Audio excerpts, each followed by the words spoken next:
चुप रहने के फायदे। बौद्ध कथा। बहुत समय पहले की बात है।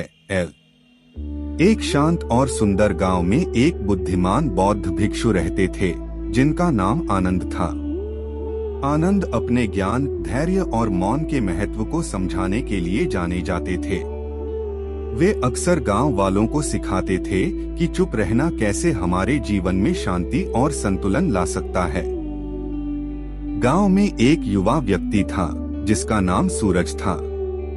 सूरज बहुत बातूनी और उत्साही था। वह हर समय बोलता रहता था, चाहे उसकी बातों का कोई महत्व हो या नहीं। उसकी आदत थी कि वह किसी भी चर्चा में अपनी राय देना चाहता था, चाहे वह सही हो या गलत। उसकी इस आदत से लोग परेशान रहते थे, लेकिन वह खुद इस बात को नहीं समझता था। एक दिन गांव के कुछ लोग आनंद के पास आए और सूरज की आदत के बारे में शिकायत की। आनंद ने मुस्कुराते हुए कहा, मुझे सूरज से बात करनी होगी। पढ़े शब्दों की ताकत को पहचानो। बौद्ध कथा। अगले दिन आनंद ने सूरज को अपने आश्रम में बुलाया। सूरज खुशी खुशी वहां पहुंचा और बोला, गुरुजी, आपने मुझे बुलाया?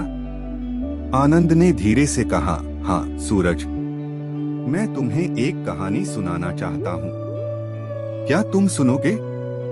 सूरज ने उत्सुकता से कहा, जी गुरुजी, मैं जरूर सुनूंगा। आनंद ने कहना शुरू किया, बहुत समय पहले की बात है। एक राजा था जो बहुत ज्ञानी और न्यायप्रिय था। उसका एक वफादार मंत्री था, जिसका नाम चंद्र था। चंद्र राजा का प्रिय था और हमेशा उसकी सलाह मानता था। लेकिन एक बात थी जो चंद्र को परेशान करती थी। राजा की आदत हर छोटी बड़ी बात पर तुरंत प्रतिक्रिया देने की थी। राजा को बोलने की आदत थी, चाहे वह आवश्यक हो या नहीं।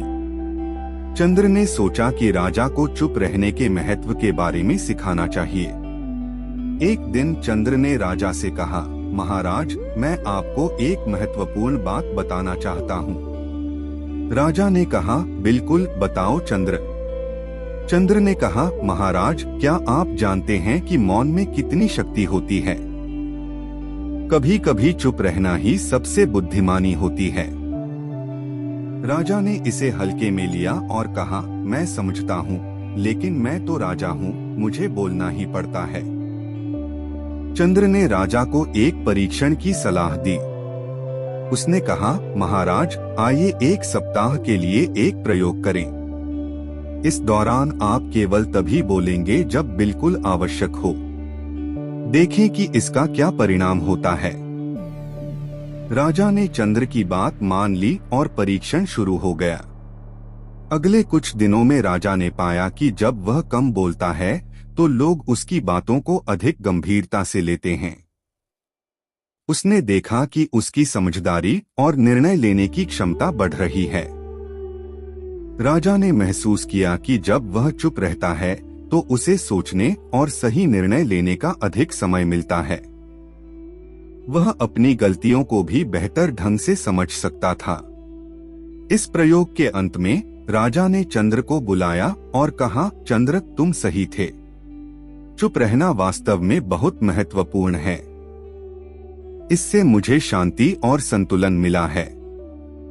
चंद्र ने मुस्कुराते हुए कहा, महाराज, यह सच है कि कभी कभी चुप रहना ही सबसे बड़ी बुद्धिमानी होती है।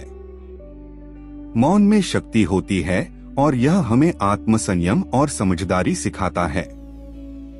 सूरज ने गहराई से सोचा और फिर आनंद की ओर देखा। गुरुजी, क्या आप कहना चाहते हैं कि मुझे भी कम बोलना चाहिए और चुप रहना सीखना चाहिए? आनंद ने धैर्यपूर्वक कहा, हाँ सूरज, चुप रहने से हमें कई फायदे मिलते हैं। जब हम चुप रहते हैं तो हम अधिक सुन सकते हैं, अधिक समझ सकते हैं और सही निर्णय ले सकते हैं। इससे हमारी सोचने की क्षमता बढ़ती है और हम आत्मसंयम सीखते हैं। सूरज ने सोचा और फिर धीरे धीरे कहा, गुरुजी, मुझे समझ में आ गया है। मैं अपने बोलने की आदत को सुधारने का प्रयास करूंगा और अधिक चुप रहने का अभ्यास करूंगा। आनंद ने संतोषपूर्वक मुस्कुराते हुए कहा, यह तुम्हारे जीवन के लिए एक महत्वपूर्ण कदम है, सूरज। याद रखो, मौन में शक्ति होती है। यह हमें आत्मसंयम, धैर्य और समझदारी सिखाता है। सूरज ने आनंद के पांव छूकर आशीर्वाद लिया और संकल्प किया कि वह अपने बोलने की आदत को सुधारने का प्रयास करेगा। उसने अपने शब्दों का सही उपयोग करने और सोच समझकर बोलने का अभ्यास शुरू किया। धीरे धीरे उसकी जिंदगी में बदलाव आने लगा। उसके संबंध सुधारने लगे और लोग उसे सम्मान और प्रेम देने लगे। आनंद ने सूरज को देखकर गर्व महसूस किया और सोचा कि अगर हर व्यक्ति चुप रहने के महत्व को समझे और इसका पालन करे तो यह दुनिया कितनी सुंदर और शांतिपूर्ण हो सकती है। चुप रहने के फायदे को पहचानकर सूरज ने अपने जीवन को सकारात्मक दिशा में बदल लिया और एक नई शुरुआत की। इस प्रकार आनंद और सूरज की कहानी ने गांव के लोगों को चुप रहने के महत्व की महत्वपूर्ण शिक्षा दी। सभी ने मिलकर यह संकल्प लिया कि वे अपने शब्दों का सही उपयोग करेंगे और मौन का पालन करेंगे। इससे गांव में शांति, समझदारी और संतुलन का वातावरण बना।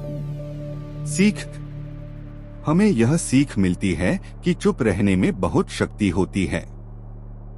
मौन हमें आत्मसंयम, धैर्य और समझदारी सिखाता है। जब हम चुप रहते हैं तो हम अधिक सुन सकते हैं, अधिक समझ सकते हैं और सही निर्णय ले सकते हैं। इसलिए हमें मौन का महत्व समझना चाहिए और इसे अपने जीवन में अपनाना चाहिए।